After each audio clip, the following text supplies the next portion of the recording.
उसको साथ में रखते हुए भविष्य को किस तरह से संजोना है, उसका रास्ता समझना है, तो वो जरूर तिलक महाराज के जीवन का अध्ययन करे, उनके भाषणों को पढ़े, तिलक महाराज के कर्तृत्व को पढ़ने का प्रयास करे।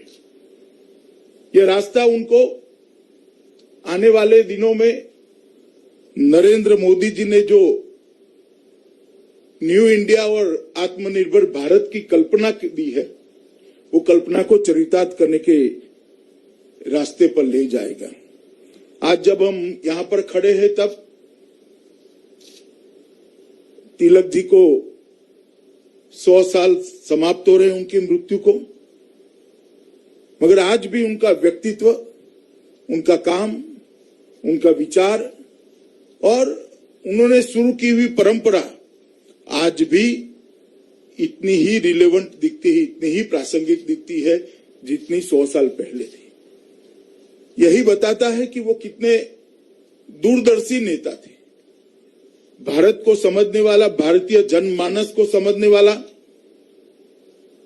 और भारतीय संस्कृति के आधार पर भारत की आजादी की और भारत की विकास की नींव कैसे रखी जा सकती है, उसका दिशा देने वाला एक व्यक्तित्व था और इसलिए आज भी इतने ही प्रासंगिक थे है जितने 100 साल पहले थे।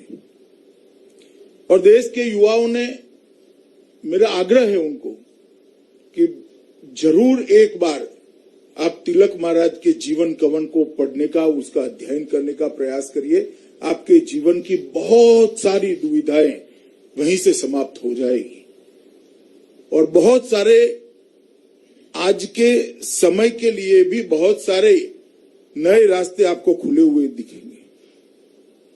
तिलक महाराज, उनका व्यक्तित्व अपने आप में एक बहुआयामी व्यक्तित्व था।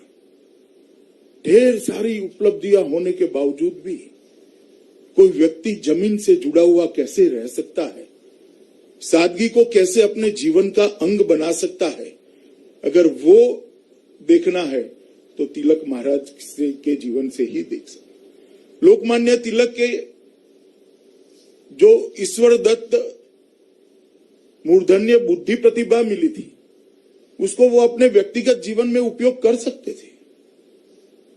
उस जमाने के सबसे अच्छी से अच्छी सभी स्थिति को वो प्राप्त कर सकते थे, परंतु उन्होंने वो रास्ता नहीं चुना।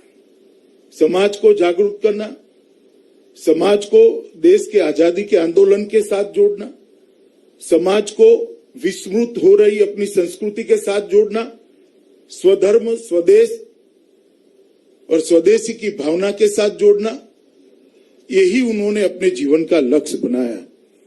और आज उनके पूरे जीवन का लेखा जोखा देखते हैं तो इतना जरूर कह सकते हैं कि भारतीय स्वतंत्रता संग्राम को भारतीय बनाने का अगर किसी ने काम किया तो लोकमान्य तिलक ने किया और इसीलिए वो जनता से जुड़े रहे और किसी ने नहीं दी ऐसी उपाधि, अपने आप ही इनके साथ जोड़ गई।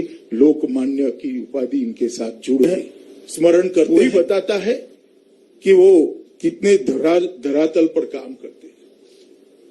पुनेरी पगड़ी पहने हुए उनके व्यक्तित्व को आंख बंद कर कर देखते हैं, स्मरण करते हैं तो अपने आप उनका एक वाक्य हमारे कानों में गूंजता है, स्वराज मेरा जन्मसिद्ध अधिकार है और मैं इसको प्राप्त कर कर ही रहूंगा। आज बहुत चरितार्थ करने के लिए पूरा जीवन खपा देना बहुत कम लोग कर सकते हैं, मगर 1900 की, और मैं मानता हूं कि ये स्वराज मेरा जन्मसिद्ध अधिकार है और मैं इसको प्राप्त कर कर ही रहूंगा। ये वाक्य देश की आजादी के इतिहास जब तक रहेगा तब तक स्वर्णिम अक्षरों से लोकमान्य के साथ जुड़ा रहेगा और स्वतंत्रता के इतिहास में ये वाक्य ने ही बहुत बड़ा बदलाव लाया। कुछ आधा अधूरा न चाहिए, हमें संपूर्ण स्वराज चाहिए। आत्मविश्वास के साथ कार्यक्रमों के आधार पर बोला गया वाक्य भारतीय जनमानस में चेतना डालने वाला वाक्य निकला और उसी ने कांग्रेस के आंदोलन को लोक आंदोलन में परिवर्तित करने का काम किया। तिलक जी के व्यक्तित्व को देखते हैं तो क्रांतिकारी विचारों के उद्गाता थे, एक स्वतंत्रता सेनानी थे, प्रखर वक्ता थे, मूर्धन्य चिंतक थे, एक दार्शनिक भी थे, सफल पत्रकार और सफल संपादक थे, बहुत बड़े समाज सुधारक भी लोकमान्य तिलक रहे। ये सारे गुणों को अपने अंदर समाहित करते हुए सामान्य व्यक्तित्व जैसा जीवन जीने का विनम्रता भी ईश्वर ने उनको दी थी। इसीलिए गांधी जी, वीर सावरकर, ऐसे कई व्यक्तित्व को जब उसका जीवन का अभ्यास करते हैं तो कहीं न कहीं हमें ये जरूर मिलता है कि लोकमान्य तिलक के जीवन से ही ये प्रेरणा उनको वहां तक पहुंचाने में सफल हुई। ढेर सारे क्रांतिकारियों को श्यामजी कृष्ण वर्मा के साथ जोड़ना, कांग्रेस के आजादी के आंदोलन को एक सार्थक दिशा देना, ये सारे काम बहुत साहजिकता से लोगों के बीच में रहते रहते उन्होंने करे। बहुत बड़ा जीवन का कालखंड भी, जेल में गया तो भी उनका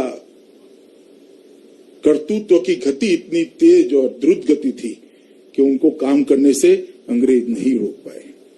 एक और तो वो स्वाधीनता संग्राम का नेतृत्व करते थे, दूसरी ओर गौ हत्या पर प्रतिबंध के आंदोलन को भी जलाते थे। एक और एक सामाजिक उद्देश्य लेकर विवाह की स्त्रियों की उम्र बढ़ाई जाए, इसके लिए जन जागृति फैलाते थे।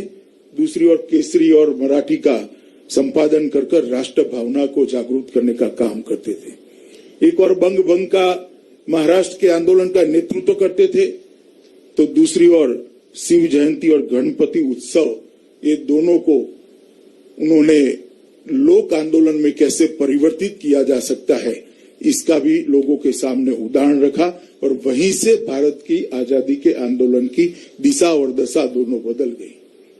ये दोनों उत्सवों को उन्होंने लोक उत्सव में परिवर्तित किया। शिवाजी महाराज के स्वराज के संस्कार को, स्वराज के विचार को कुछ बोले बगैर लोगों में पहुंचाने का काम किया और 200 साल बाद भी वो विचार कितना प्रासंगिक है इसके बारे में लोगों को करा। एक और केसरी के अंदर ढेर सारे अपनी कलम से लिखे हुए लेखों से उनकी विद्वता झलकती थी, राजनीतिक उद्देश्य भी स्पष्ट होता था और देश को आगे जाने का रास्ता प्रशस्त होता था। दूसरी ओर गीता रहस्य जेल में लिखकर उन्होंने गीता के कर्म योग को व्याख्यायित करने का पहली बार प्रयास किया। आदि शंकर ने गीता के संन्यास भाव को लोगों के सामने प्रमुखता से रखा था और गीता संन्यास भाव के लिए ही व्याख्यायित थी।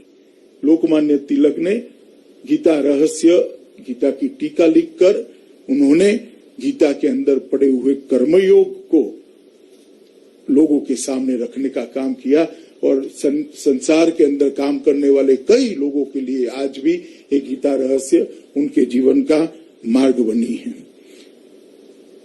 जी, अगर तिलक जी को समझना है तो उनके जीवन का बहुत गहराई से अध्ययन करना पड़ेगा।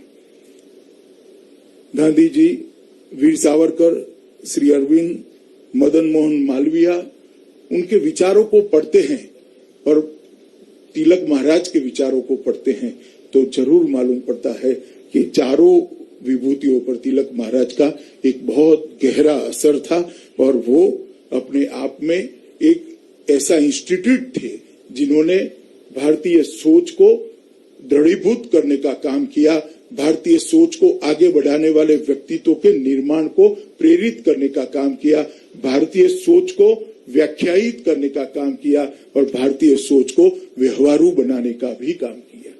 और इसी के कारण पूरा स्वतंत्रता संग्राम भारतीय बना, भारत के लोगों का स्वतंत्रता संग्राम बना। भारतीय स्वतंत्रता संग्राम में भारतीय चिंतन, भारतीय इतिहास, भारत की संस्कृति, भारत का गौरव और भारत की